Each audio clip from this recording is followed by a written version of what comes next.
Hello and welcome to the Hastings Museum right here in Our Town Hastings. Sit back and relax. For the next half hour, we're going to show you around the Queen City.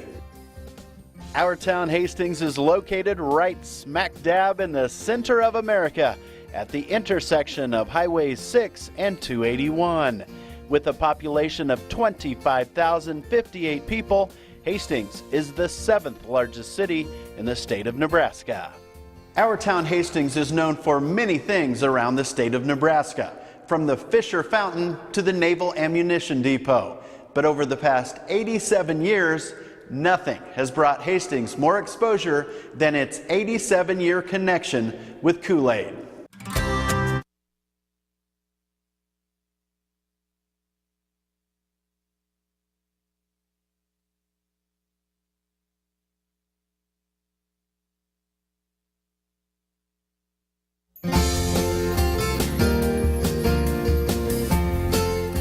Hello and welcome to the Hastings Museum right here in Our Town Hastings. Sit back and relax. For the next half hour, we're going to show you around the Queen City.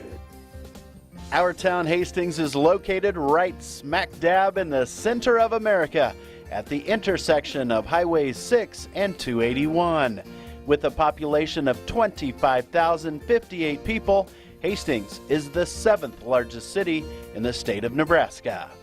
Our Town Hastings is known for many things around the state of Nebraska, from the Fisher Fountain to the Naval Ammunition Depot.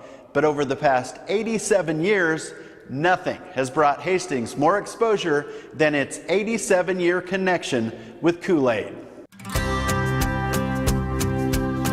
It's a rich and colorful history. This courthouse was designed by C.C. Rittenhouse, our Victorian architect. Elizabeth Spillanek is the executive director of the Adams County Historical Society. Hastings was founded in 1872. Its citizens faced many hardships during those early years.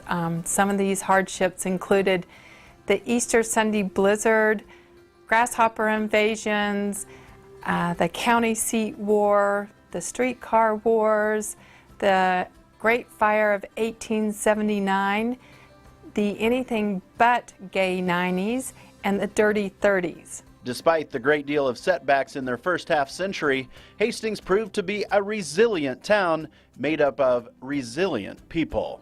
They overcame this adversity and went on to become the Queen City of the Plains, the 3rd major rail center in Nebraska, the cigar-making capital of Nebraska, the city of churches, the brick manufacturing capital of Nebraska, and the birthplace of Kool-Aid. Make sure you plan to attend the 18th annual Kool-Aid Days coming up in August in Our Town Hastings.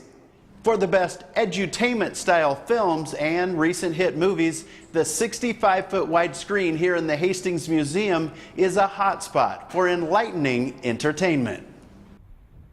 Back in 1994, the Hastings Museum became the home of Nebraska's first IMAX theater, and for nearly a decade, Museum Director Becky Maddox says it remained an IMAX theater. And then we went to 870 format film. And that opened up, we were able to do second-run Hollywood films, which helped diversify our income and bring in a whole different audience. With a population of 25,000 people, Hastings is the smallest community in the world to operate a large format superscreen. This is something that you don't see in these communities, and so people don't expect it. But when they come, they are wowed. They don't realize that there's something like this sitting in central Nebraska. 3 years ago, the Hastings Museum Theater got a $200,000 technology makeover. In 2011, we were able to get a 3D digital projection system, and basically that opened up a lot more content for us. Having the ability to show digital 3D allows Hastings to book large format films as soon as they are released. Any museum, West Coast, East Coast, the same things that are showing there will be showing here. It is so neat to watch families learn all together. Becky Tiedemann leads the team that chooses what goes up on the big screen. In this case, it's a D-Day in Normandy film that's playing behind her. Well, our content is really exciting, and it breaks down into some pretty basic categories. One is large format films. A lot of people talk about those as those edutainment films. They take you somewhere. They get you up close with some environment that you normally wouldn't have a chance to do. The U.S. Naval Ammunition Depot was known around Hastings as the NAD, and it was the largest of the Navy's World War II munitions depots as it occupied nearly 49,000 acres of Adams and Clay County farmland. This is where the loaded assembled ammunition was, up to 500,000 pounds in each one of these vaults. Walt Miller is a retired architect, and that's one of the reasons that I'm really interested in the Naval Ammunition Depot, or have been, because there's still 2,000 buildings out there. It was a tremendous project. And Central Community College now uses a number of the remaining brick buildings. The 5-inch shells were probably the most commonly used by the Navy ships in World War II. Walt is a Marine Corps veteran that has been studying the history of the Naval Ammunition Depot for the past 20 years.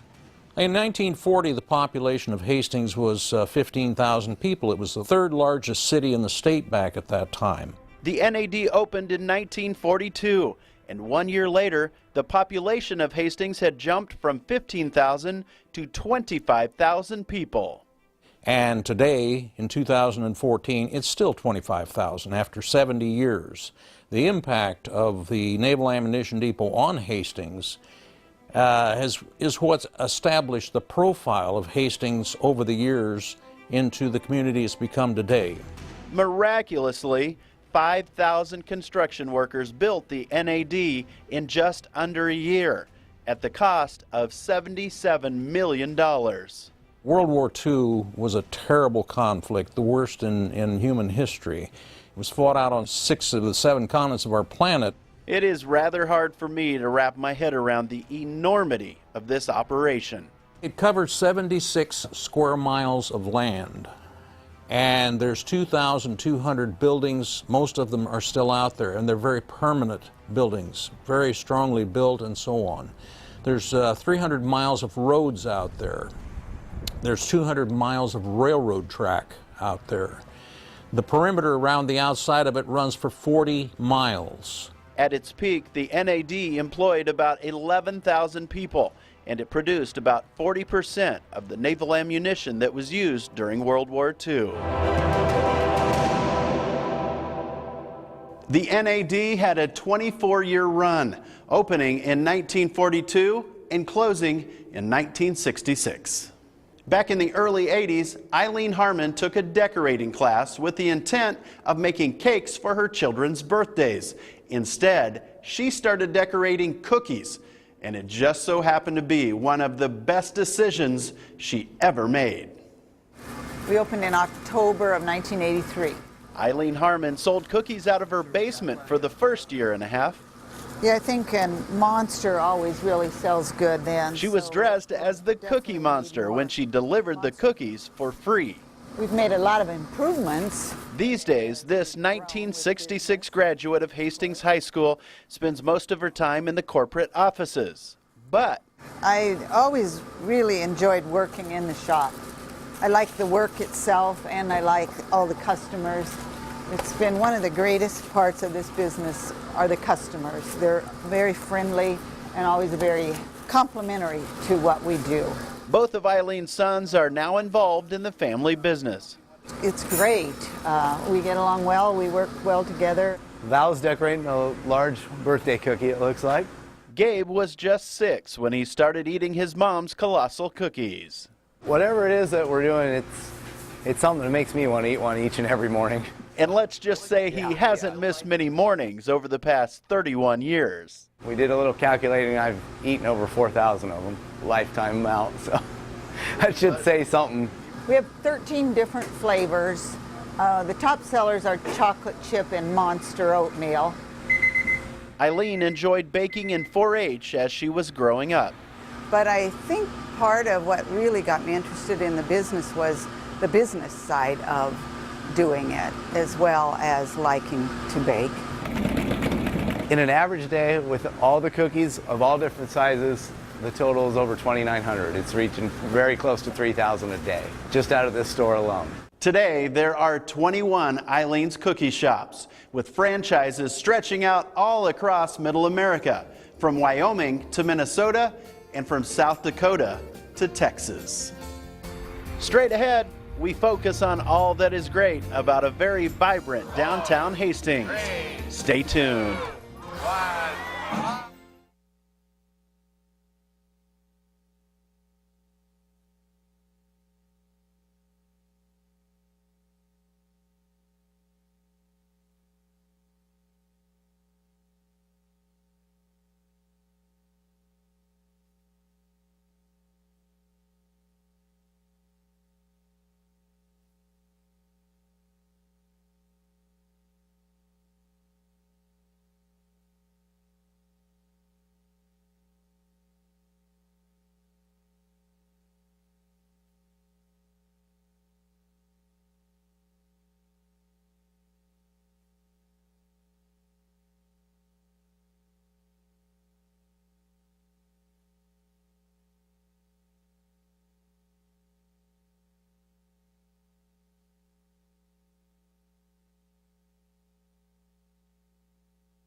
Welcome back to Our Town Hastings. I'm Lance Schwartz.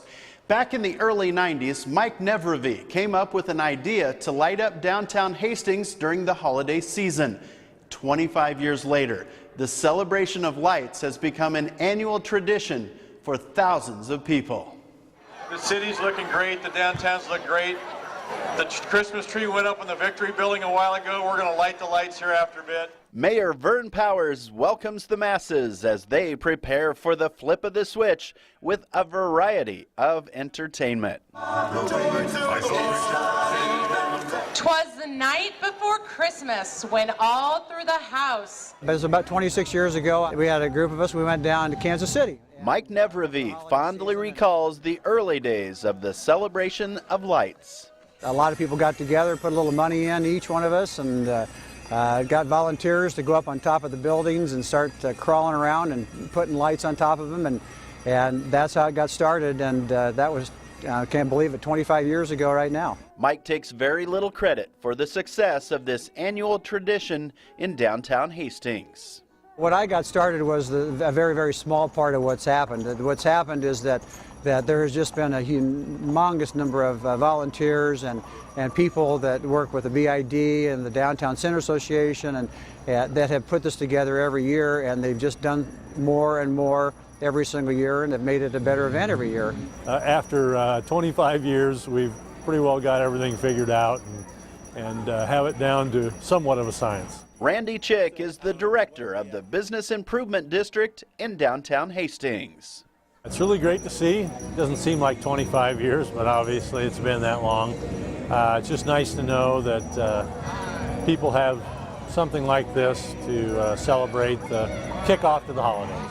Most everyone around Adams County has been to or cruised by Jackson's Car Corner in downtown Hastings, and they've no doubt noticed Alton Jackson's nice showroom full of contemporary cars. But little do they know that lurking downstairs is the really good stuff, a seldom seen collection of incredible classic cars. Hi, I'm Alton Jackson from Jackson's Car Corner. Just wanted to invite you to see my little collection down here. Didn't set out to do this, but it just kind of happened one piece at a time. Alton Jackson's love of cars got started as a childhood fascination. I picked up parts from former Chevrolet dealerships that have closed. Alton's older brother piqued his interest in automobiles early on. Even when I was like 4 and 5 years old, I would look at his magazines, and he always had an old hot rod. So, you know, that's when I first got the sickness. And that sickness led to him buying his first car when he was just 14 years old. That's my 33 Ford when I bought it out of the junkyard for $50. Fortunately, this young car-crazy kid grew up and found a woman that approved of his horse-powered passion. Over here is a 57 Ford retractable, and they tried those hard tops that went into the trunk and made a convertible. Alton's broad array of cars includes a little bit of everything. This is a 1954 Ford. This old Buick is just somebody built this. Gene Paste and Carney built this years ago. This little 1965 Corvair was sold new in this building. This was Kerr Chevrolet from 1953 to 1980. The 55 Chevy back here is an unrestored 55 Bel Air. The yellow Cadillac, I traded for that when I worked for Jerry Spady in 1971. Can you tell Alton is a self-proclaimed car nut? One of my favorite things is this Ford dealership right here. This is an actual Model T era sign that we put neon on. These Ford signs remind Alton of just how he fell in love with cars in the early 50s. When I was 10 years old, my brother worked for the Ford dealer in Pawnee City, and Cecil Davis was the owner. And I used to be able to go down there and hang out, and he'd give me little cars and give me literature, and I spent a lot of time at the Ford dealership, and so it's just been my passion. Alton tells me that he would gladly welcome anyone into his dealership that would like to see his impressive collection in person. And while you're in downtown Hastings, make plans to drop by the Lark. It's a new venue that celebrates and nurtures art, music, and life.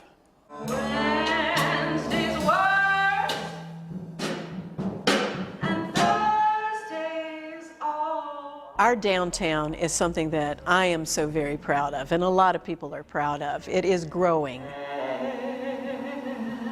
It is an exciting place to be. And so to have the Lark be on Main Street in downtown Hastings really means something. Robin Harrell loves music.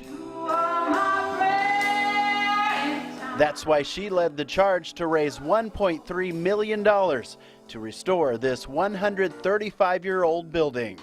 In 11 months, we've had over 13,000 people through these doors.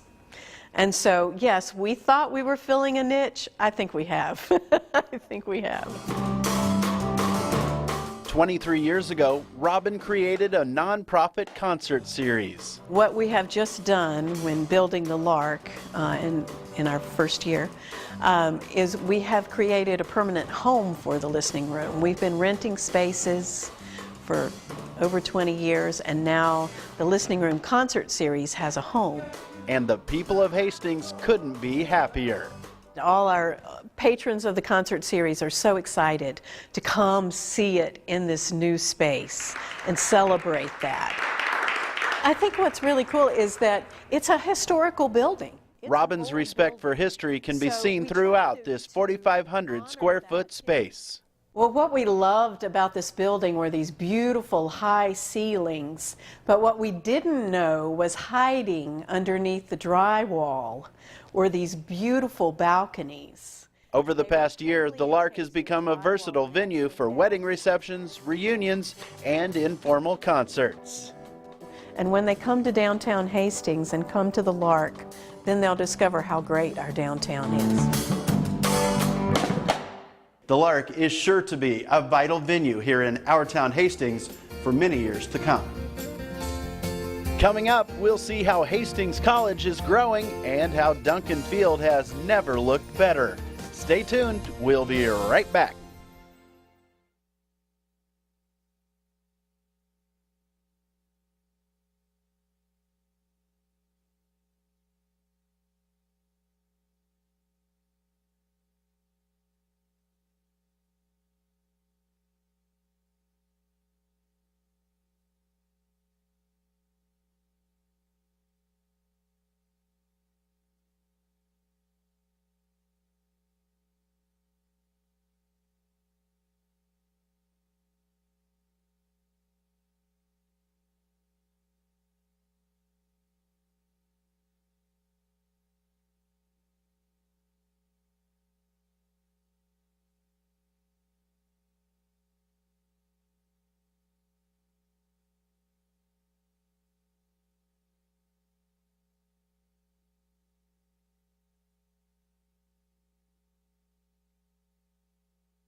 Welcome back to Our Town Hastings, where a brand new art center is going to be built with a $5 million legacy gift from the estate of Jackson Dinsdale, who unexpectedly passed away earlier this year.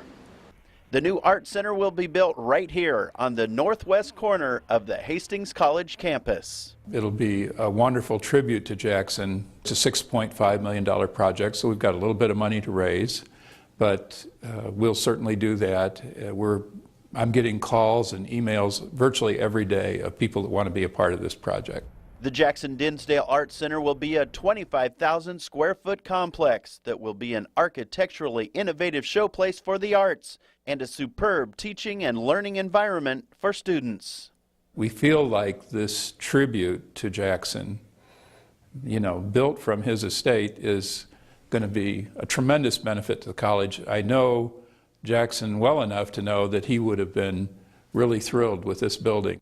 And speaking of Hastings College, their baseball team benefited greatly from the impressive renovation project at the legendary Duncan Field. The entire facility was old, it was tired. Parks and Rec Director Jeff Hosenstab says Duncan hadn't received any major renovations since it was built in 1940. In 2010, the voters passed a half-cent sales tax to fund this renovation project. Total dollar amount was $3.3 million, and basically renovated the entire structure of the grandstand, adding restrooms, dugouts, locker rooms. We're hoping it's going to serve the community for another 60, 80 years. And we got a lot of baseball is very popular in Hastings, and the teams are excited, so it's got new life. And that new life was on display this past summer after Duncan got a complete makeover. Yeah, I don't think they expected it was going to be this nice. They were very excited. the teams that they played would come here an hour or so earlier than they had to be here just to see the new Duncan, kind of get a feel for it. It's such a nostalgic facility that we try to preserve as much nostalgic, features that we had, like the outfield wall and the concrete grandstands behind me, and then give it a fresh new look. In addition to being the home of Hastings College and American Legion baseball, Duncan Field is also the longtime home of the St. Cecilia High School football team. Still ahead, our final story of the show is sure to have you reminiscing. Stay tuned.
Welcome back to Our Town Hastings.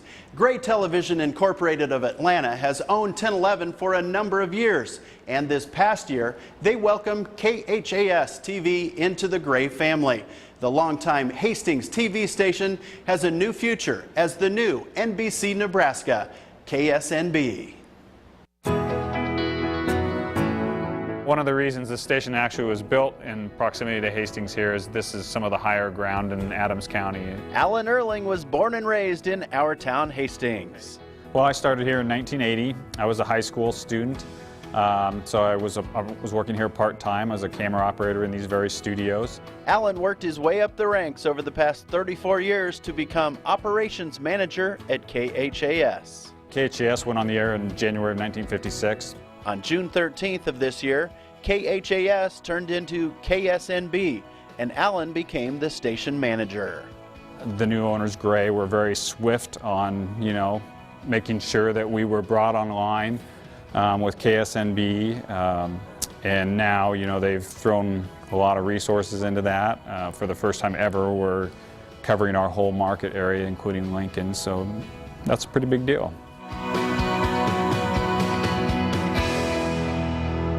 We at 1011 look forward to a long and exciting future with our new sister station here in Adams County.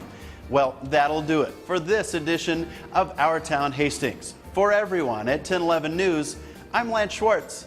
So long, everybody.